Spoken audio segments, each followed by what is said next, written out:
आज हम BA part 3 की कक्षा में वॉरेन हेस्टिंग के समय लागू हुए रेगुलेटिंग एक्ट की बात कर रहे हैं। जैसा कि पूर्व कक्षा में भी वॉरेन हेस्टिंग की हम चर्चा कर चुके हैं। Regulating act east India company के मामलों की ओर इंग्लैंड की सरकार का ध्यान आकृष्ट हुआ। 1773 ईस्वी में जांच करने से यह मालूम हुआ कि कंपनी का सालाना खर्च बहुत बढ़ गया है और उसका दिवाला निकलने वाला है।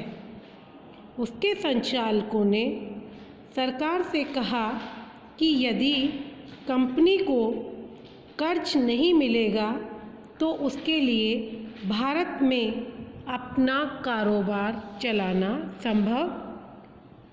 असंभव हो जाएगा।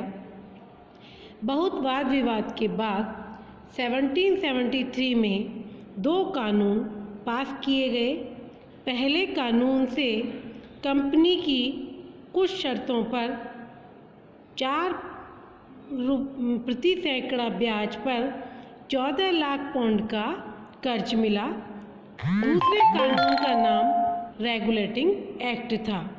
रेगुलेटिंग एक्ट के अनुसार कंपनी के शासन विधान का संशोधन हुआ और उसमें कुछ परिवर्तन किए गए।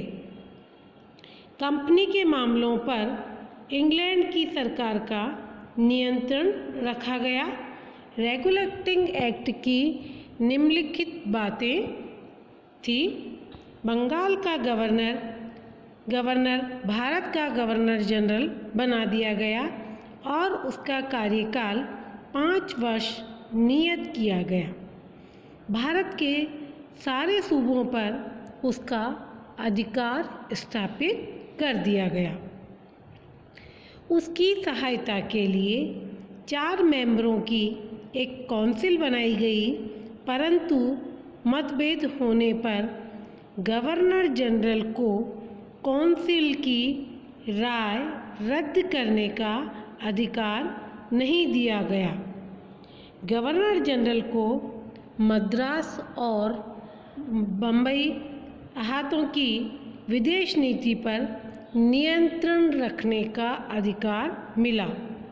भारत की मालगुजारी के संबंध में जो लिखा पढ़ी होती थी उसे कंपनी के डायरेक्टर इंग्लैंड की सरकार के समक्ष उपस्थित करने के लिए बाध्य हो गए।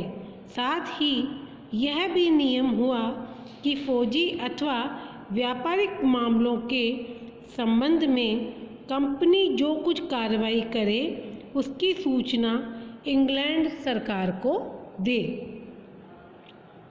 कलकत्ते में सुप्रीम कोर्ट नाम की एक बड़ी अदालत स्थापित हुई। उस पर गवर्नर जनरल और उसकी काउंसिल का कुछ भी अधिकार नहीं था। सर एलिजा एमपी इस अदालत का सबसे बड़ा जज नियुक्त हुआ। इन सब अफसरों को अच्छी खासी तनख्वाह दी गई और व्यापार करने और भेंट लेने की मनाही की गई।